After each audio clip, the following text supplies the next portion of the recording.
Well, welcome back, fellow YouTubers, toy and toy train buffs, to another running session out here in the cave on the Milwaukee Northwestern layout. Thank you to all the new subscribers. Appreciate you. Hope you enjoy the channel. I try to have fun with trains and convey that. And when I don't have fun, I convey that too. Okay, so subscribers will notice that there's kind of a big change to the layout. Don't worry, it's temporary. But here's what happened. I was pulling out some trains, pre-war trains, and looking at the layout the way it was, I'm going, yeah, I want something different. I just want a different feel to the layout. And I wanted to go with a more vintage looking kind of thing. And what I did was pulled out a bunch of my toys, because I'm a toy collector as well as a train collector and runner. So what did I do? Obviously, that whole cityscape that was lined up here has been rearranged. It's different now. And the York Hotel from Menards is right behind me. I can't back up. I'll crush the thing. So I got to be careful when filming. So anyway, what I did was put all the buildings back into their... I put all these buildings to align with the road I had already painted on the layout. And this right here, I put this in here, which is an original Marx building from their Untouchables playset. Missing a few detail parts, but it's okay. Then I pulled out vintage Wyandotte tin litho firehouse. It was a tin litho firehouse that came with this plastic fire truck, and this is the original fire truck for this firehouse. Now, a couple other companies put out knockoffs of this truck, but this is an original piece. Then I moved the fire scene over here. I still have it. For those of you taking notes, I said last time I had a new fire truck coming in. Well, it's in, but it's not here. All right. What I did is I pulled out some of my other 1/43rd scale die-cast fire engines, and I put them here for right now. There we go. This is one of my favorite pieces. This is just gorgeous. I love these old pumpers. You know, back in the day when they took the basic frame and carriage from a horse-drawn vehicle and added an engine to it, a motor, to make it run without the horses. So, and I should have taken notes to tell you what these toys represent. Let's see if there's anything on the bottom. Well, it's Road Champs. Looks like 99. Alright, but yeah, like I said, I should have at least written down what these were meant to represent. Another one, 30s era truck. Alright. And this is what? This is also 1/43rd, which I said already, Signature, whoever they are, hold on, and yeah, Signature. And I believe this is Matchbox, and I like this because of the snorkel apparatus. They rotate and elevate. All right, and we got a big fire here, so you're gonna need some pump action to get to those flames. Yesteryear, models of yesteryear, 1932 Ford. Very good.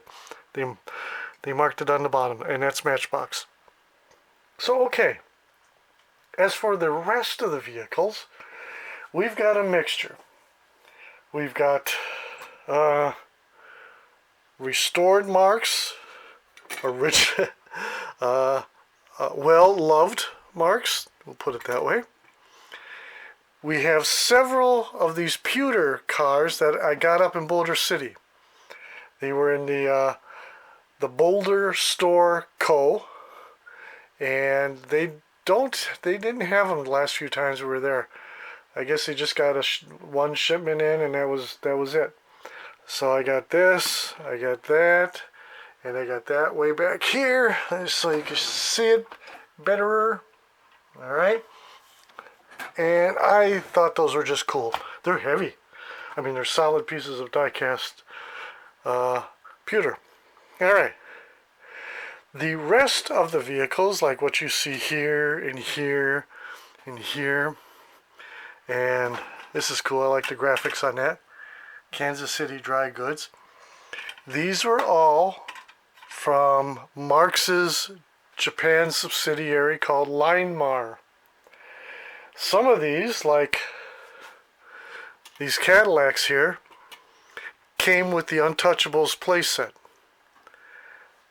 Others, let me see, where did I put the box? Oh, here it is. Came from, I'm trying to arrange things here. Came from this set. Old Timer Collection. Alright. And 6 vehicles.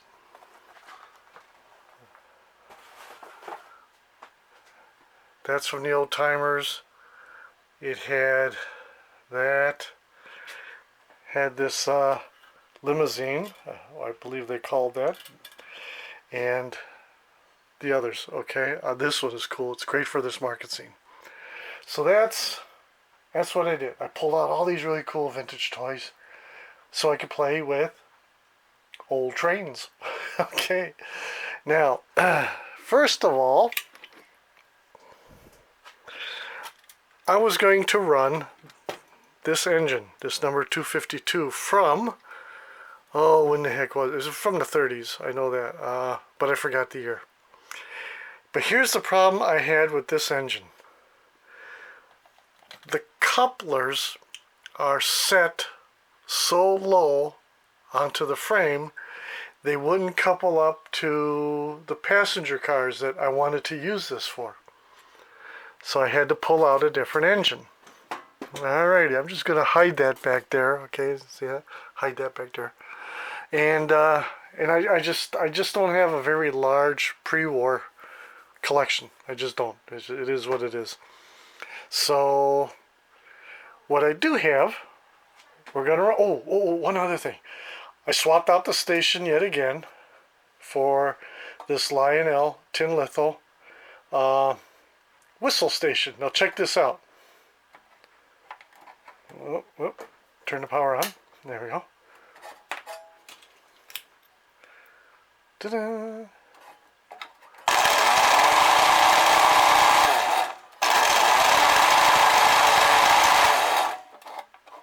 It doesn't sound so much like a whistle as it does one of these antique cars running, right?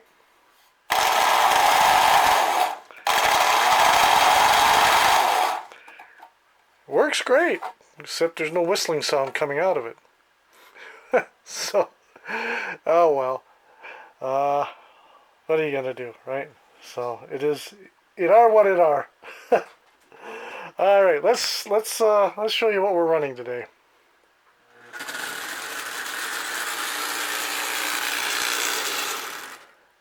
Number 258 engine with tender. I forget the tender designation.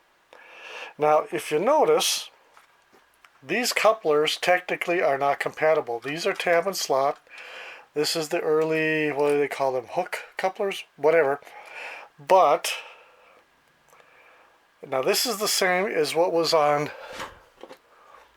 this engine here. However, comma, this coupler is higher. And I can at least jerry-rig it to the point where the two will connect. All right? And I'm able to run it this way. So I need, I suppose I need a tender that's got the kind of, the kind of coupler that will attach to these tab and slots. All right. I'll show you something else. Da, da, da. If you look, there is a slot there to accept them, but they keep coming apart because the engine coupler is so low and the car couplers are so high. So anyway, all right, that's what we got. And we're running 2 Pullmans and an observation car on this. These are 607, 607, and 608. These are all lighted, but none of the lights work. None of them. All the connections are there. All the bulbs are intact, and they just don't light. Okay, fine. But they still run around a track. There you go. The next thing we have here is a nifty little, also pre-war, streamlined 1689E. And this is a 242 Atlantic. See that? Alrighty. And I've got it hooked up to the only pre-war freight cars I have at the moment. I think there's some more out here in the cave, but I've got to rip through boxes and whatnot to find them. But I'm pretty sure there's more out here. But I've been busy photographing and inventorying my stuff, and that's a long process. So anyway, enough yammering. Leave us run trains.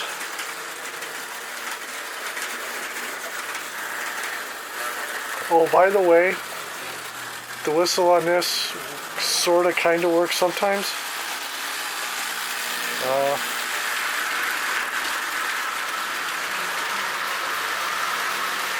I can barely hear it whirring in there.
I have to drive that 1689.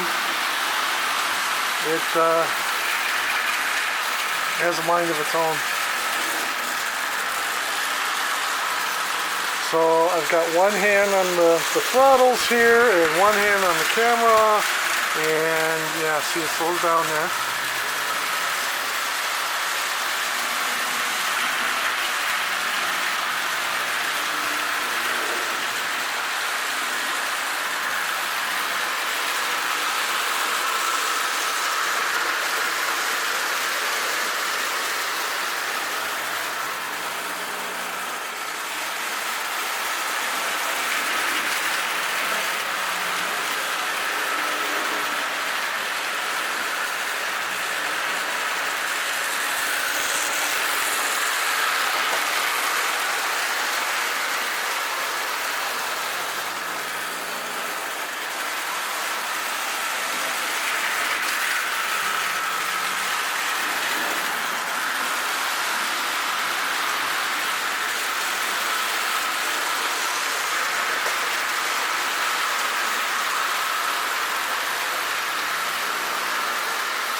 righty.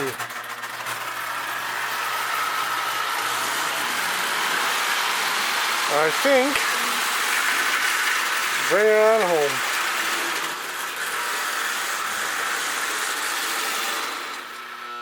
Oh, come on. Give it a little more juice.